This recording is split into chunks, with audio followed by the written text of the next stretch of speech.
The dining room smelled of rosemary chicken and the faint citrus candle Sophie always lit when guests came over. I had brought a peach cobbler from a bakery in Greenville, still warm under the foil, but it sat untouched at the far end of the counter while Sophie held court at the table. She was dressed in a silk blouse the color of champagne, explaining how a brand she worked with had just closed a deal worth 6 figures. Ethan leaned back in his chair, beaming as though he had negotiated it himself. Their friends and a couple of Sophie's colleagues nodded along, impressed.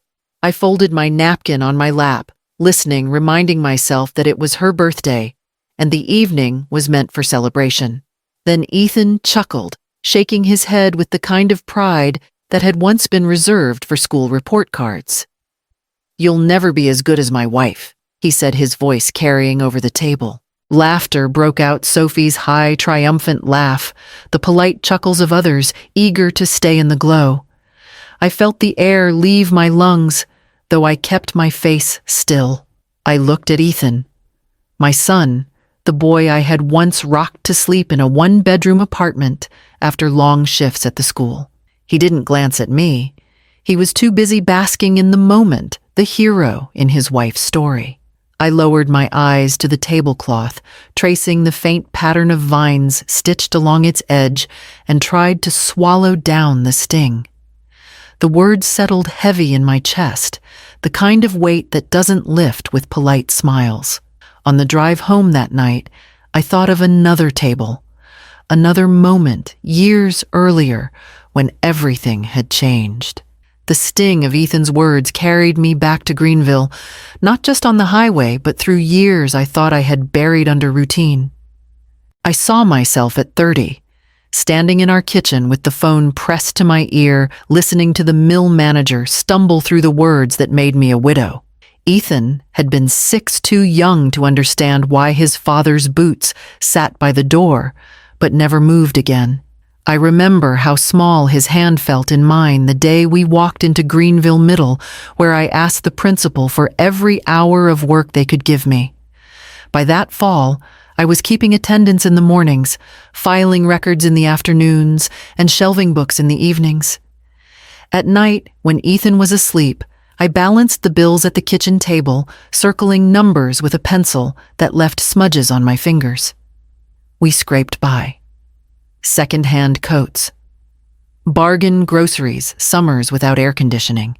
Yet somehow, by the time he graduated high school, there was enough tucked away to send him to UNC Charlotte. I can still see him on move-in day, grinning beside a stack of boxes, his whole life ahead of him. I told myself the exhaustion had been worth it.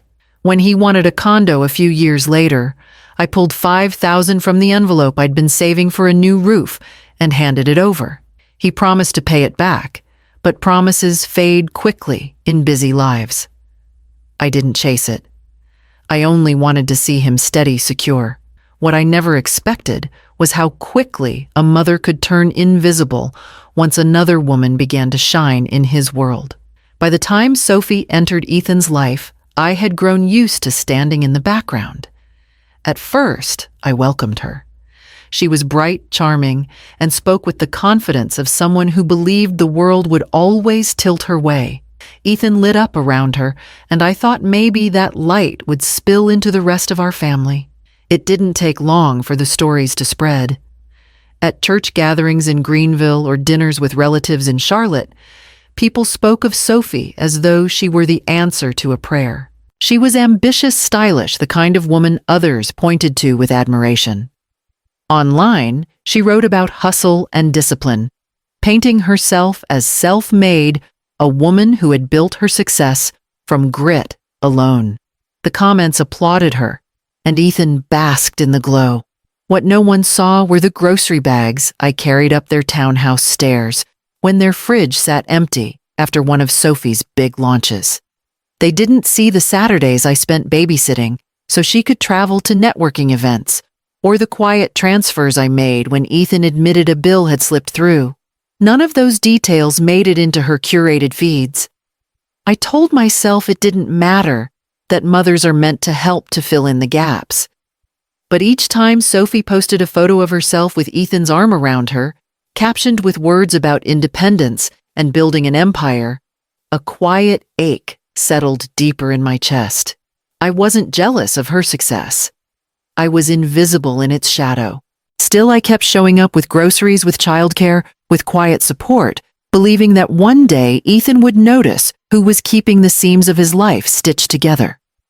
But instead, the distance between us grew wider, and soon my silence would begin to feel like complicity. One night, not long after that birthday dinner, I sat at my kitchen table with a stack of bank statements spread before me. It started as an attempt to reassure myself that I wasn't imagining things, that the drain I felt each month had a number attached to it. What began as a handful of highlighted lines turned into a ledger that stretched across 12 years. There was the $220 I wired when Ethan's power bill came due during his first year in Charlotte, the $600 for Sophie's car repairs when she clipped a curb, the $480 for new tires after Ethan's old set went bald. Mortgage payments I quietly covered when Ethan said a client check was running late. Groceries, gas money, surprise childcare, when Sophie's schedule demanded another trip out of state. None of it recorded anywhere except in the margins of my own life. When I added it together, the total came to nearly $42,000. I stared at the number as though it belonged to someone else's account. $42,000. That was the kitchen remodel I had postponed 3 times. That was the roof repair still waiting on a contractor. That was the trip I once promised myself to the coast of Maine, shelved year after year because someone else's needs shouted louder. But the number only told half the story. What couldn't be tallied were the Saturdays spent babysitting, while Sophie filmed content, the afternoons rearranging my doctor's appointments to drive Ethan to the mechanic, the evenings watching their children while they posted smiling photos from events I was never invited to. Those hours lived nowhere but in my memory, a quiet currency that left me more depleted than any transfer ever could.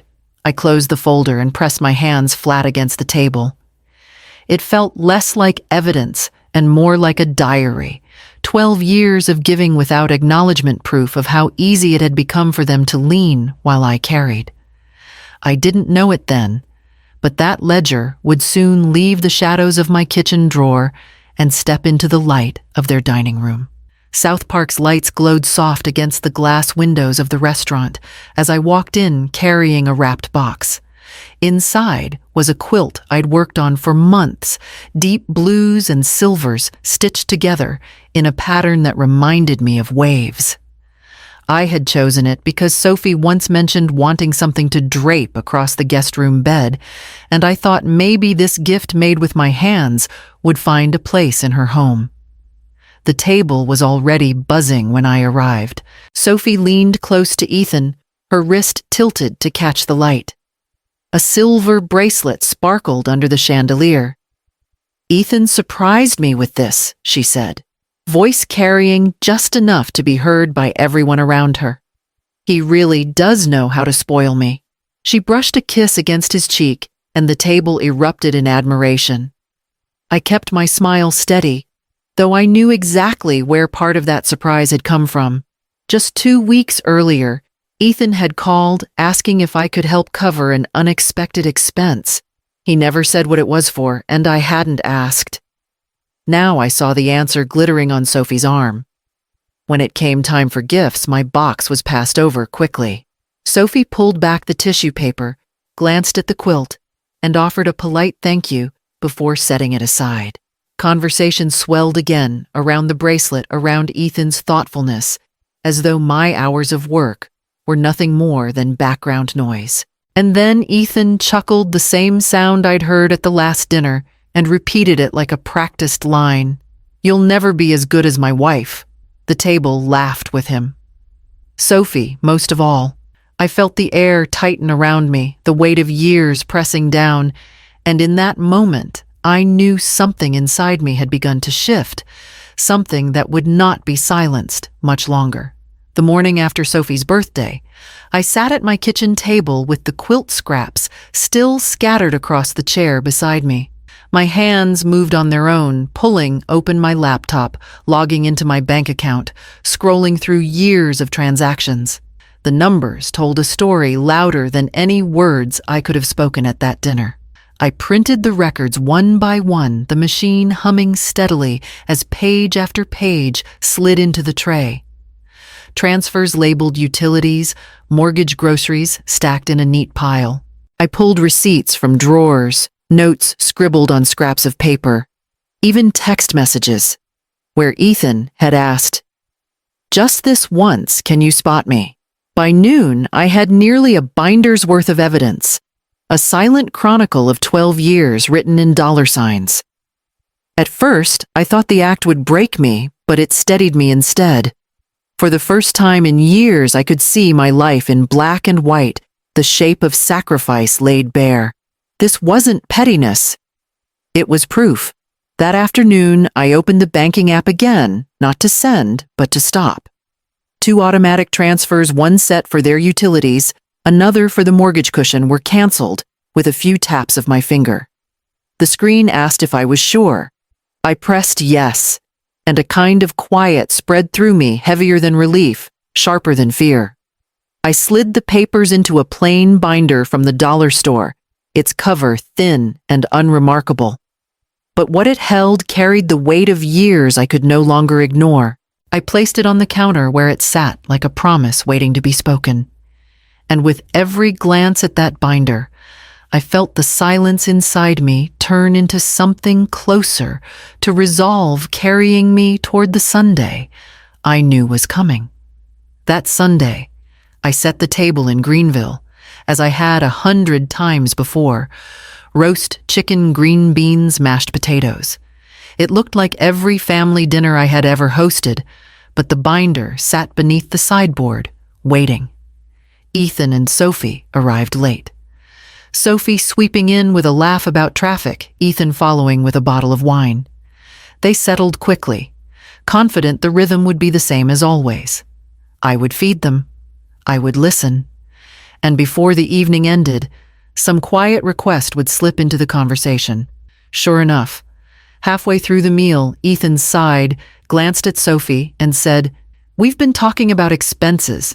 Things are tight right now. Maybe you could help us cover the gap this month." I wiped my hands on the napkin, stood and brought the binder to the table. I set it down between the serving bowls, its weight louder than any word. "Before we talk about this month, I said we need to talk about the last 12 years. Ethan frowned. Sophie tilted her head, amused at first, until I opened the binder. Pages of transfers receipts highlighted notes spread out in front of them.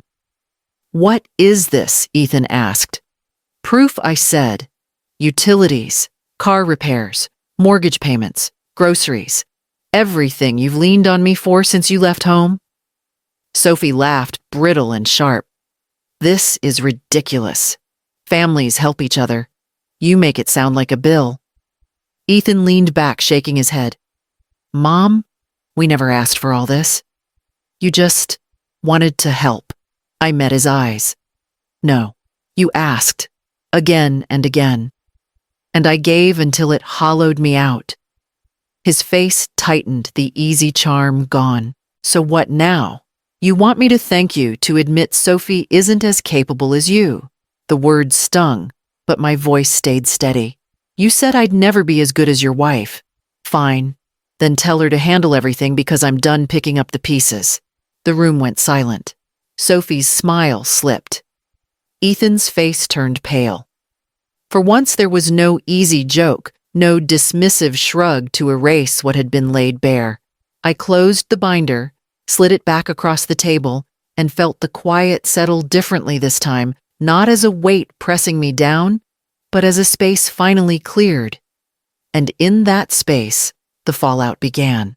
By the time the dishes from that Sunday dinner were stacked in my sink, my phone was already buzzing. At first, it was Ethan, one call after another, his name lighting up the screen until I silenced it. Then came Sophie, her messages sharp and fast. I can't believe you embarrassed us like that. You've always resented me. I set the phone face down, but it kept trembling across the counter. The next morning, Aunt Joyce called. She didn't bother with hello. Maren, what on earth were you thinking? Families aren't ledgers. You should have kept those numbers to yourself. Now you've made Ethan feel small. I let her words wash over me, the same lecture I'd heard in different forms for years, but this time I didn't apologize. I simply said, I'm tired of being invisible. She sighed, the way people do when they've decided you're hopeless, and hung up without goodbye. On Facebook, Sophie crafted her version.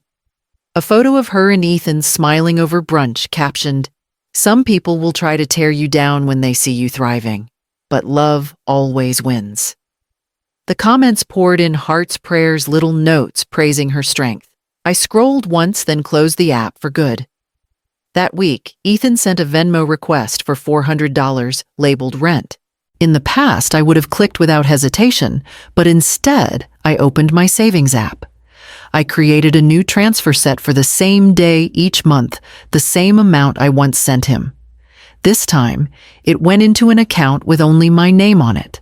Watching the confirmation screen glow back at me felt like reclaiming air I hadn't realized I'd been holding.